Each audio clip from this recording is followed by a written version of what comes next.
Geekdom, this Chipmunk doing another reaction. Today we're reacting to a video from Top 10 Wrestling's channel. They're doing a wrestlers who killed their own careers. So I wanted to check out the video. I've been a big fan of wrestling stuff since I was very, very young. Yeah, we used to watch the Attitude Era, check out Nitro, WCW. Used to check out ECW. So yeah, I've been a big fan of wrestling. I still watch wrestling to this day. And that's WWE, AEW, New Japan Wrestling. Still check out Impact. So yeah, still pretty much into wrestling, and I'm gonna find some time to actually do because I want to still create a podcast and stuff and do talks and stuff, and sports entertainment and stuff is what I want to do as well on the podcast I'm just talking about, and that's gonna be with wrestling, MMA, NBA. So yeah. We'll do those podcasts where we talk about different stuff like that. But yeah, let's check this out and see exactly what who they put in this, and get our own feelings about some of these wrestlers. The wrestling world moves very, very fast. 1 minute you're at the top, a main eventer. The next, you're a jobber, or you're fired, or in some cases, you're banned and blacklisted from wrestling entirely. Today we're going to be discussing wrestlers who killed their own careers and will most likely never return to wrestling I feel so bad because I always rooted due for to her. their own actions. Alex Riley.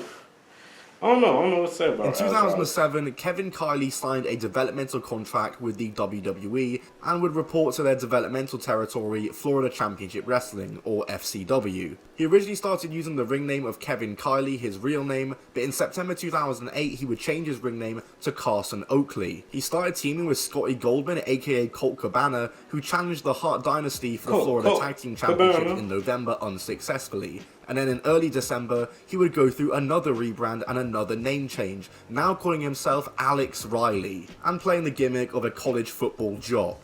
And while in FCW, Alex Riley would win the FCW Florida Heavyweight Championship, defeating Justin Gabriel and Wade Barrett in a triple threat match on March 18th, 2010. He would hold the title until the July 22nd FCW tapings, when he lost the title to Mason Ryan in a triple threat match, also involving Johnny Curtis. Those are some names and a half. On the June 8th episode of NXT and the premiere of Season 2 of NXT, back when it was a weird game show, Alex Riley would make his debut, being pro'd by The Miz. Alex Riley did pretty well for himself on the NXT game show. He ended up being the top heel rookie and would come third on the show behind Michael McGillicutty and Koval. But despite not winning, he would join the main roster anyway, becoming The Miz's lackey and The Miz's partner. And Riley actually ended up becoming a pretty big part of WWE television, mainly thanks to the fact that he was there during the time that The Miz cashed in his Money in the Bank briefcase to win the WWE title, and he was there during The Miz's championship reign. Heck, he even walked out with him during the main event of WrestleMania 27.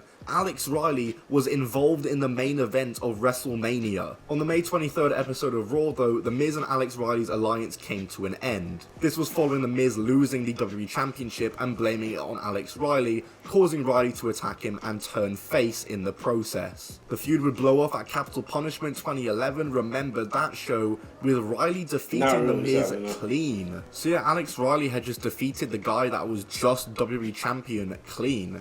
And from here, he was a top babyface on the Raw brand. Well, maybe not a top babyface, but he was wrestling in the upper mid-card, mixing it up with some big names, and was pretty over with the fans, to be fair to him. However, Alex Riley's push would come to an abrupt end, and apparently, it had something to do with a backstage incident and some backstage troubles between himself and none other than John Cena. Arn Anderson, who was an agent in the WWE at the time, recalls the incident saying the following: "He seemed to gel well when they put him with The Miz in 2010, but there's a famous story that he was offered some help from John Cena and seemed less than enthused or interested, which would have immediately made its way back to the locker room and to the office. And I'm sure it was around the time that his water got cut off." In October 2011, Alex Riley suffered a hip injury that left him inactive for a few weeks, and when he came back, he was relegated to the likes of superstars and back to jobber status really. He went on a streak of losing matches in 2012, and after being used as a jobber for pretty much that entire year, he transitioned to a role of being a color commentator instead of a wrestler. He would do this a couple of years while making occasional in-ring appearances at live events, but he was not wrestling on TV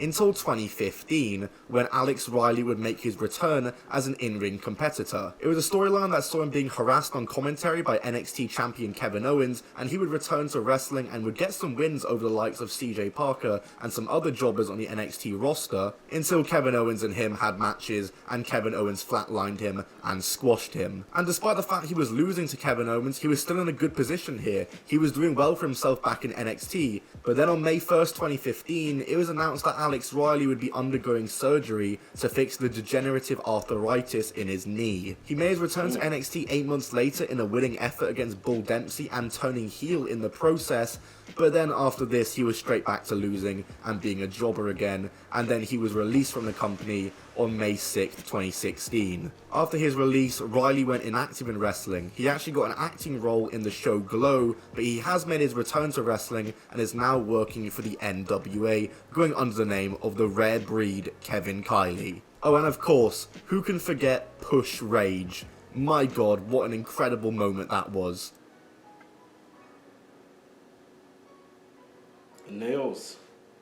Kevin Patrick Scholes made his wrestling debut in 1982, and he mainly wrestled in the Tennessee, Montreal, and Pacific Northwest territories. And throughout the 80s and early 90s, he wrestled for the likes of World Class Championship Wrestling, Mid-South Wrestling, New Japan Pro Wrestling, the American Wrestling Association, and Frontier Martial Arts Wrestling. He would make his first appearance for the WWF in 1989, when he received a tryout match on June 6, 1989. He would have another match for the WWF a night later, but WWF decided to pass on him and not sign him for the company at this time. He would receive a second tryout match for the WWF on May 6, 1991, following the closing of the American Wrestling Association. And while he wasn't signed immediately, he would officially join the company in early 1992, returning to the WWF under the name of Nails, with a Z at the end to be all cool and hip. I remember the look throughout of his this time character. as Nails in the WWF, he was never mainly just remember the used as a name, but I lower did card remember the guy. character. He was playing the role of an ex-convict who,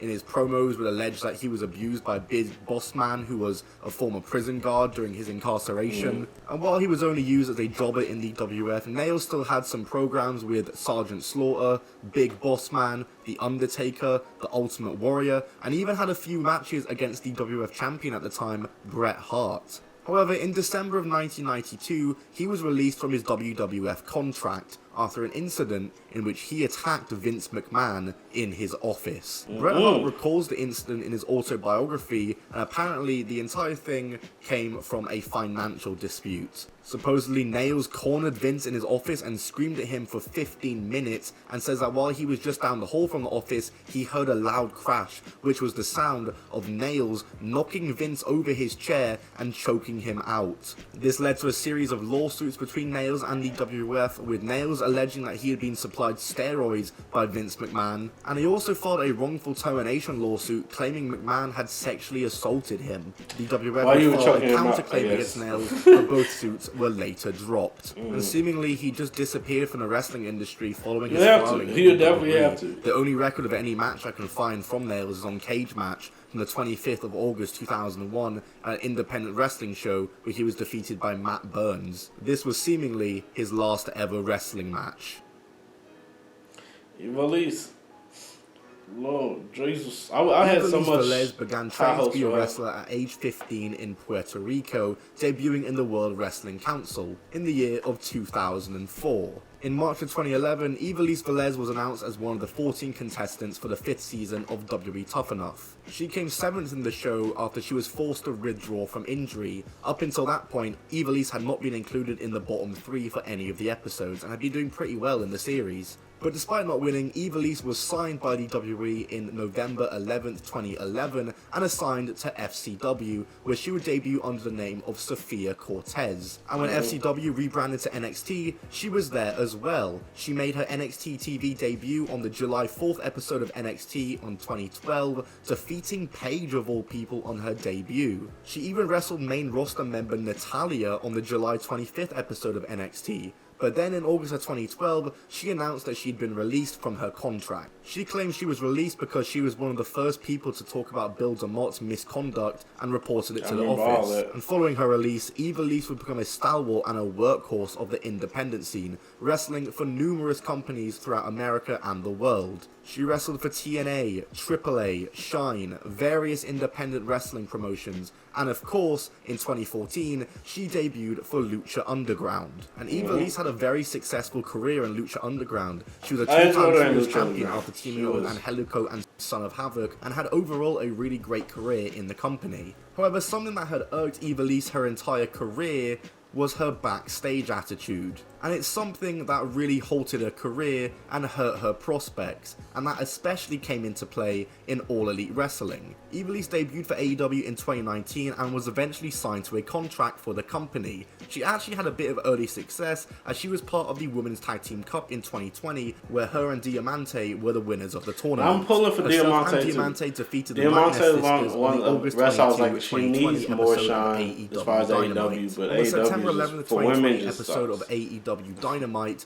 Ivelisse would challenge Thunder Rosa for the NWA Women's World Championship, and this is the match where everything went to pot. In this match, you can see Ivelisse visibly annoyed with Thunder Rosa and no-selling her offense. Following this, there was obviously a load of backstage drama between Thunder Rosa and Ivelisse was essentially relegated to dark. In fact, she only wrestled once more on Dynamite following this. That was until she was released from AEW in April of 2021. Ivelisse blames Thunder Rosa for dragging her name through the mud backstage and backstage politics as the reason why she was released from AEW. And she also claims that the no-selling and the shoot fight that they had in their match was Thunder Rosa's fault after she forgot what spots were going to happen, and that led to the fight. She stated the following on an interview with Chris Van Vliet. When the day came, she didn't want to do anything. I'm like, what? No, this match will be awesome, but I'm also trying to knock it out the park. Even at the start with the slap, we went over that 1,000,000 times. We knew. She'd forget what comes after. I had no choice but to nudge her face. That's when the shoot stuff happened. I trained MMA, you can't pull that on me. I just didn't want to allow that negativity. I didn't want to be pulled into that. She tried and tried though. Also, I was already signed. Why would I do that? Somehow, I was made into the bad guy though. There is nothing that can be done about that, but the bigger issue is not understanding what kind of an asset I could be. Since her release from AEW, Ivelisse wrestles far less than what she used to wrestle on the independent scene, transferring her time between Mexico and the US, wrestling for various promotions between the two, but once again, is nowhere near as active as she used to be. So that was just ended abruptly. I was not expecting it to just end like that. But, yeah. I think there's a couple of wrestlers and stuff as well I probably could have used.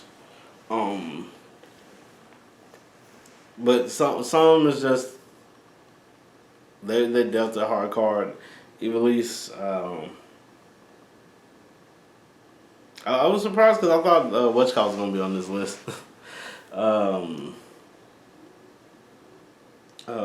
Sexy Star. Sexy Star might be on it. I thought Whatchamacallit might be on it. Dang it. She just got signed too. I think she just got signed to XPW. I forgot her dang on me name. Not Sexy Star, but it's another wrestler. It's going to come to me later. But it's a couple of people that kind of like, due to backstage or due to like controversies and stuff like that, they career kind of like halted. They got fired from different like places and stuff. It was like Impact or AAA and stuff like that, and hardly seen in bigger companies. You'll probably just see them in like your local wrestling companies, and that's about it. It's what mostly happened with Sexy Star, but yeah.